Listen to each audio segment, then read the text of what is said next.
Hello everyone, welcome back, and in this video we'll be discussing about our new chapter of mathematics, which is trigonometry. And in this part of this chapter we'll be discussing about some ratios. Ratios of what? Ratios of sides of a right angle triangle.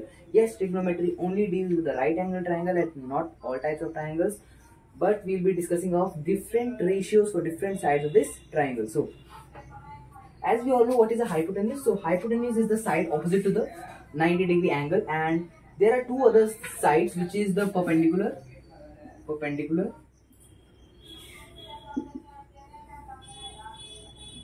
and the base.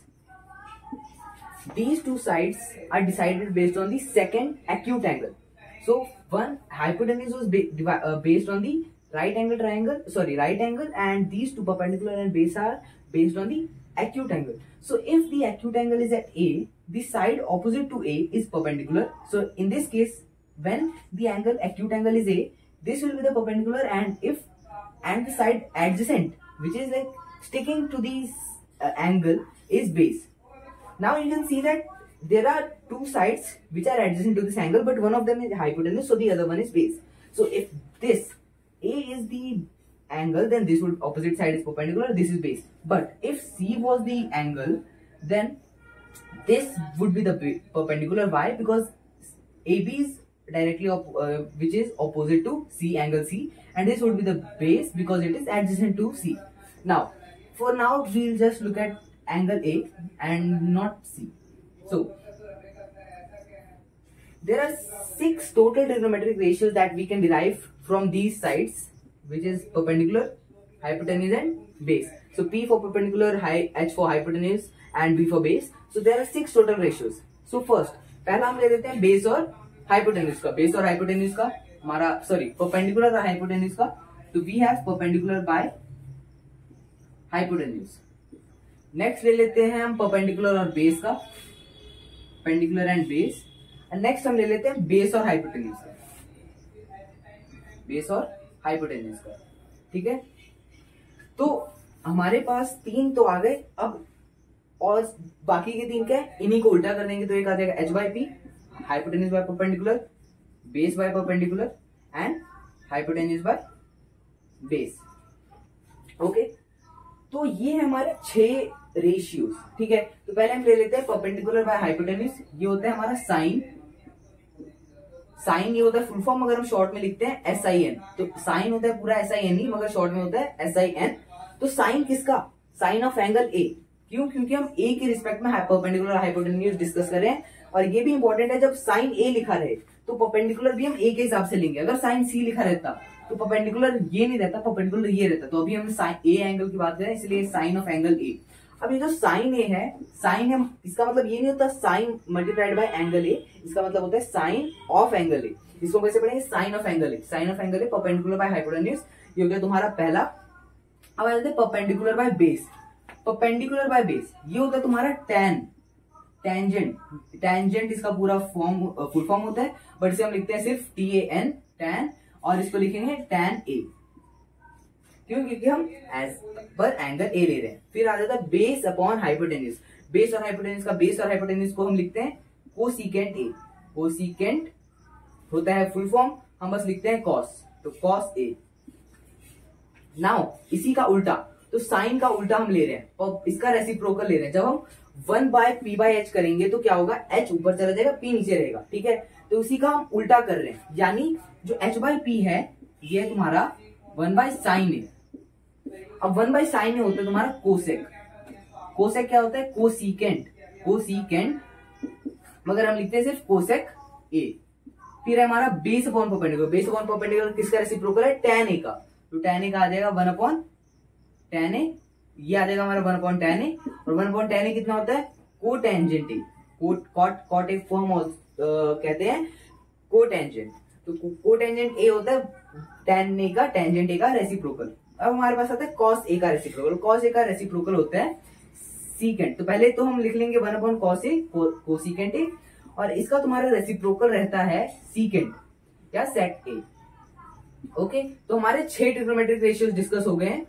एक तुम्हारा sine A perpendicular by hypotenuse, perpendicular by hypotenuse, sine A का reciprocal, sine का reciprocal cosecant A, tangent A perpendicular by base, tangent A का reciprocal base by perpendicular यानी cotangent A, फिर cosecant ए, cosecant का तुम्हारा होता है बेस बाय हाइपोटेन्यूज, अगर हम कोसिकेंट ए का रेसिप्रोकल लेंगे हाइपोटेन्यूज बाय बेस, वो होगा हमारा सीकेंट ए।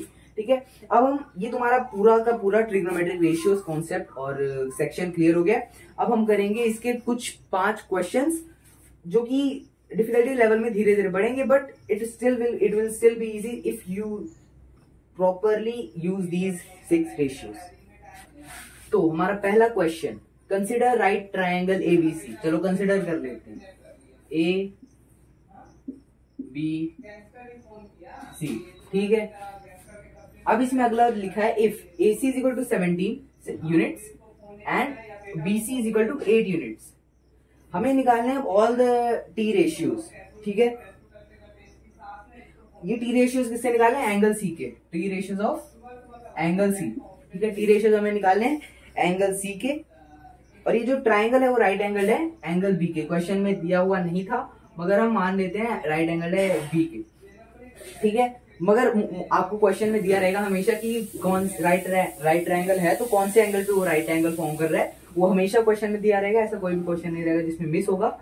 अगर वो ऐसा कुछ क्वेश्चन देता है तो राइट एंगल किस पे है वो दे देगा। ठीक है, अब हमें दिया हुआ है कि AC हाइपोटेन्यूज है 17 और बेस है, बेस अभी हम बोलेंगे नहीं, और ये है तुम्हारा 8। अब दिया T ratios of angle C, angle C, इसके हमारे टी रेशियो निकालने हैं। तो पहले हमारा एक साइड मिसिंग है, इस एक साइड को निकाल लेते हैं। तो हमें पता है पाइथागोरस थ्योरम है,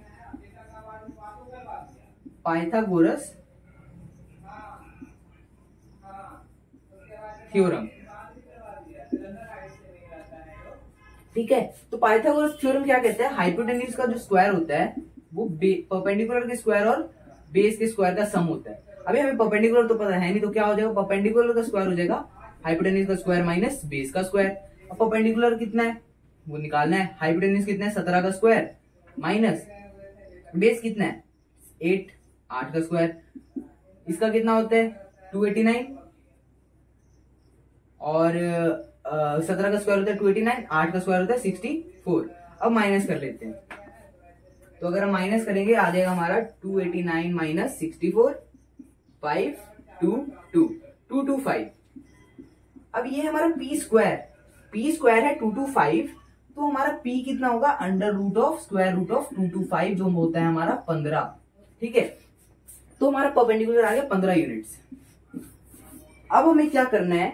अब हमें निकालने सारे टी रेशियोज। चलो स्टार्ट करते हैं हम साइन ए से, साइन सी से, साइन सी। तो ये तुम्हें समझ आ गया कि परपेंडिकुलर कैसे निकालना था। अब हम करेंगे तुम्हारा ऑल द ट्रिग्नोमेट्रिक रेशियोज। ठीक है, पहले हम कर लेते हैं साइन। तो sine of angle of C, sine कितना होता है? Perpendicular by hypotenuse. परपेंडिकुलर कितना है? 15। तुम्हारा बेस हाइपोटेन्यूज कितना है? 17। 15/17। कॉस ए कोसिकेंट सी कितना होता है? बेस अपॉन हाइपोटेन्यूज, यानी बेस कितना है हमारा? पहले बेस अपॉन हाइपोटेन्यूज, बेस कितना है हमारा? 8, और हाइपोटेन्यूज कितना है? 17। Then we have tangent C, tan C, ये होता है परपेंडिकुलर बाय बेस। परपेंडिकुलर कितना है? 15, और बेस कितना है? 8। फिर हम इसी के 3 और होते हैं,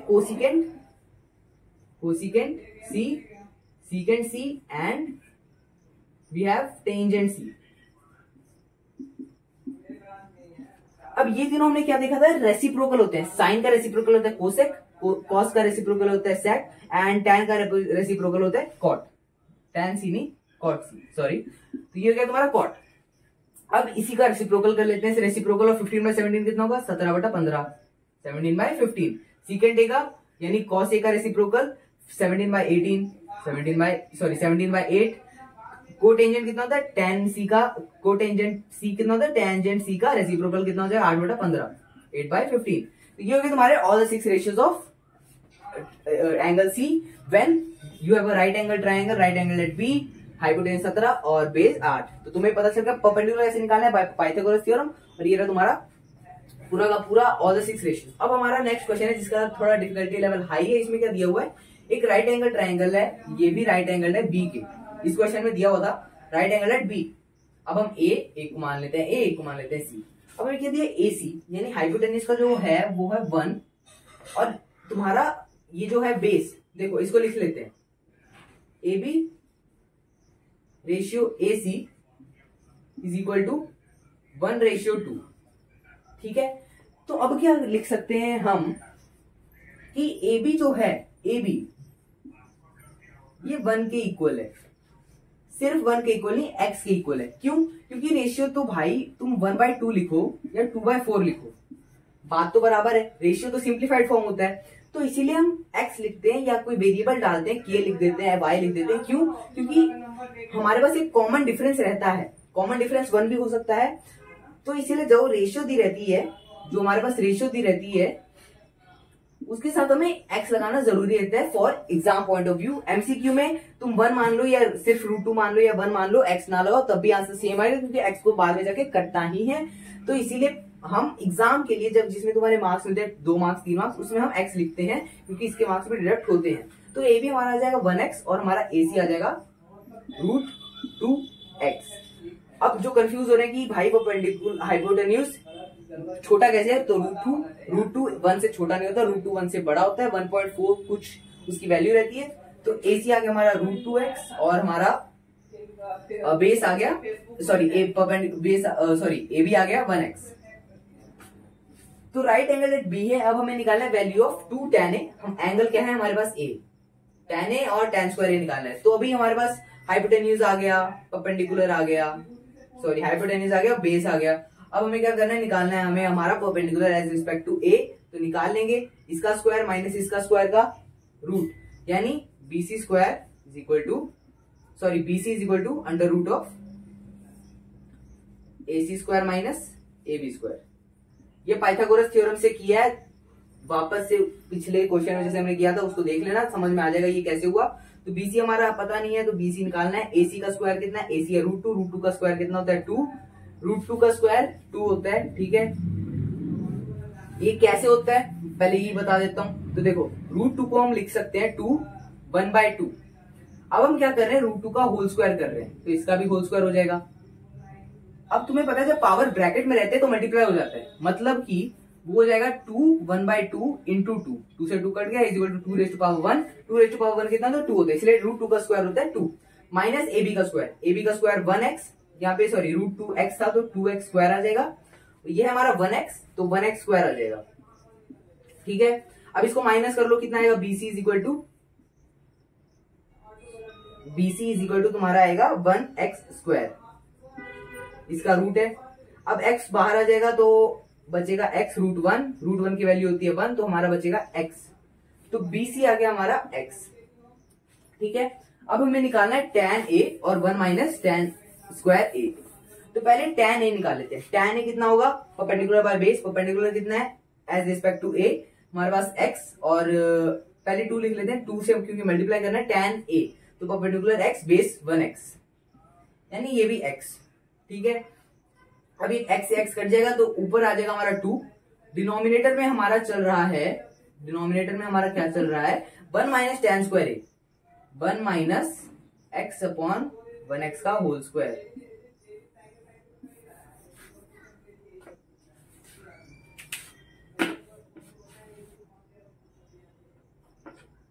ठीक है, तो इसको एक बार वापस कर लेते हैं। हमारा 2 into tan A upon 1 minus tan square A। अब 2 इंटू tan A कितना होगा, परपेंडिकुलर बाय बेस कितना होता है, perpendicular by base x upon 1x कितना होता है, x होता है, तो x से x कैंसिल हो जाएगा। ठीक है, और नीचे है 1 minus tan square A, 1 minus tan square A। tan square A कितना होगा, इसका स्क्वायर x अपॉन x का होल स्क्वायर। x यहाँ पे भी कट गया तो बचा 1 का होल स्क्वायर बचेगा। ठीक है, यहाँ पे बचा था तुम्हारा 1, यहाँ पे भी बचा 1 का होल स्क्वायर कितना होता है 1, यहाँ पे कितना आ गया 2, 1 माइनस 1 कितना होता है 0, तुम्हारे पास आ गया 2 अपॉन 0 कितना होता है, ये होता है तुम्हारा 0। तो आंसर हमारा इसका आ रहा है 0, करेक्ट। सॉरी, इसका आता है तुम्हारा 2/0 आएगा, नॉट डिफाइंड, 2/0 आता है नॉट डिफाइंड, 2/0 होता है नॉट डिफाइंड, 0 नहीं होता, 2/0 नॉट डिफाइंड होता है, इसलिए 2 tan A इस केस में upon 1 minus tan square A, इसका आंसर आएगा नॉट डिफाइंड। अब हम बढ़ते हैं अपने अगले नेक्स्ट 2 क्वेश्चंस के लिए। तो हमारा अगला क्वेश्चन है साइन हमें गिवन है 3/5, साइन है 3/5। साइन है होता क्या है, साइन कितना होता है, परपेंडिकुलर बाय हाइपोटेन्यूज कितना दिया हुआ है 3/5, तो परपेंडिकुलर को 3x मान लो, हाइपोटेन्यूज को 5x मान लो। अगला तुम्हारा कॉस ए एंड tan ए को निकालना है, कॉस ए एंड tan ए को हमें निकालना है। तो परपेंडिकुलर हमारा आ गया 3x, हाइपोटेन्यूज आ गया 5x। बेस कैलकुलेट कर लेते हैं, बेस आ जाएगा तुम्हारा base is equal to 25x², कैसे आया 5x का होल स्क्वायर माइनस 3x का होल स्क्वायर 9x², रूट कर लो, 25 माइनस 9 करो 16, 16x², 16x² का रूट 4x, तो बेस आ रहा है हमारा 4x। ठीक है, अब हमें निकालना है cos a and tan a। cos a की वैल्यू कितनी होती है, cos a होता है बेस अपॉन हाइपोटेन्यूज, बेस कितना है 4x, 4x upon 5x, x is equal to 4/5। tan a, tangent a होता है हमारा परपेंडिकुलर बाय बेस, परपेंडिकुलर कितना है 3x and base is 4x, therefore x cancel, tangent आ जाएगा हमारा 3/4। Now for the next question, तुम्हारा लास्ट क्वेश्चन है cosec theta plus cot theta upon cosec theta minus cot theta is equal to 81/49, और हमें निकालना है cos theta plus sine theta upon sine theta minus cos theta. तो cosec theta plus cot theta, तो इसी cross multiply कर लो, 49 ऊपर और 81 नीचे, हमारा आएगा 49 multiplied by cosec theta plus cot theta is equal to, पहले हमने क्या किया 49 को इधर भेज दिया, तो ये 1/49 था, तो 49 को मल्टीप्लाई में भेज देंगे, और ये 1 cosec theta minus cot theta, तो ये ऊपर जाके मल्टीप्लाई में हो जाएगा, तो आएगा 81 multiplied by cosec theta minus cot theta. तो मल्टीप्लाई कर लेते हैं, 49 इससे भी मल्टीप्लाई होगा और 49 इससे भी मल्टीप्लाई होगा, तो आएगा 49 cosec theta plus 49 cot theta is equal to 81 cosec theta minus 81 cot theta. अब लाइक टर्म्स को एक साथ कर लें, लाइक टर्म्स क्या, जिसके वेरिएबल सेम हो, वेरिएबल्स क्या है हमें कॉट थीटा और कोसेक थीटा, क्योंकि हमें गिवन है तो वेरिएबल्स हुए, तो कॉट थीटा और इस कॉट थीटा को एक साथ ऐड कर लेते हैं, तो इस 49 को इधर ही रहने देते हैं, तो जब 49 कॉट थीटा और उस 81 को इधर बुला देते, ये तो माइनस साइन के साथ इधर प्लस आ जाएगा, प्लस 81 कॉट थीटा, और ये हमारा 81 कोसेक थीटा जो इस साइड पहले से था, और हमने 49 कोसेक थीटा को उस साइड भेजा, तो ये प्लस से माइनस में चले जाएगा, आ जाएगा 49 कोसेक थीटा। अब इसको ऐड कर लेते हैं, 49 प्लस 81 130 कॉट थीटा, और 81 माइनस 49 32 कोसेक थीटा। ठीक है, अब क्या करते हैं, कॉट और कॉट को, इसको 32 और 132 को कैंसिल कर देते हैं। तो पहले कैंसिल करने के पहले ये हमें पता है कोसेक थीटा किसका होता है, कोसेक थीटा किसका वैल्यू होता है, कोसेक थीटा होता है तुम्हारा 1/sin का, तो तुम्हारा आएगा 130 cot theta is equal to 32 into 1/sin theta. ठीक है, अब 130 से 32 में क्या कॉमन है, 2 कॉमन है, इसका आएगा 65 और ये 16। ठीक है, तो हमारा आ रहा है 65 cot theta is equal to 16 1/sin theta. अब कॉट थीटा को हम लिख सकते हैं cos theta upon sine theta, तो आएगा 65 cos theta upon sine theta equal to 16 1/sin theta, sine theta से साइन थीटा कैंसिल, तो आएगा 65 कॉस थीटा इक्वल टू 16। ठीक है, अब हमारी वैल्यू आ गई कॉस थीटा की, तो कॉस थीटा कितना आ गया, cos theta is equal to 16/65। Cos theta किसके इक्वल होता है, बेस बाय हाइपोटेन्यूज के, तो बेस आ गया हमारा 16x, base equal to 16x और hypotenuse is equal to 65x। अब इस हिसाब से हम परपेंडिकुलर भी कैलकुलेट कर सकते हैं। अगर तुम पाइथागोरस थ्योरम लगाओगे और परपेंडिकुलर कैलकुलेट करोगे, तो तुम्हारा जो परपेंडिकुलर आएगा, जो आएगा वो आएगा 63x। ठीक है। अब हमें निकालना है cos theta sine theta, cos theta plus sine theta upon cos sine theta minus cos theta. तो उसके लिए पहले सबकी वैल्यूज पुट कर देते हैं। कॉस थीटा कितना होता है, बेस अपॉन हाइपोटेन्यूज, बेस कितना है 16, तो 16x अपॉन हाइपोटेन्यूज कितना है 65x, x x cancel, plus sine theta perpendicular by hypotenuse यानी 63x अपॉन 65x, x से x कैंसिल। अब डिनोमिनेटर में साइन थीटा कितना हो, परपेंडिकुलर बाय हाइपोटेन्यूज यानी 63 अपॉन 65, क्योंकि x से x कैंसिल हो जाएगा, माइनस कॉस थीटा कितना था 16 अपॉन 65। अब यहाँ पे तुम आ जाएगा तुम्हारा 16 plus 63 upon 65 upon 63 minus 16 upon 65। हमने 65 क्यों लिया, क्योंकि 65 यहाँ पे कॉमन थे दोनों फ्रैक्शन में, इसलिए एडिशन ऑफ फ्रैक्शन में हमने 65 भी नीचे रहने दिया और उस दोनों को ऐड कर दिया। सिमिलरली सब्ट्रैक्शन में हमने उन्हें माइनस कर दिया। तो 65 कॉमन थे वो कट गए, हमें बचा 16 प्लस 63 कितना होता है 79 अपॉन 63 माइनस 16 47। तुम्हारा आंसर आ गया इसका cos theta minus sign theta upon sine theta minus cos theta का 79 अपॉन 47।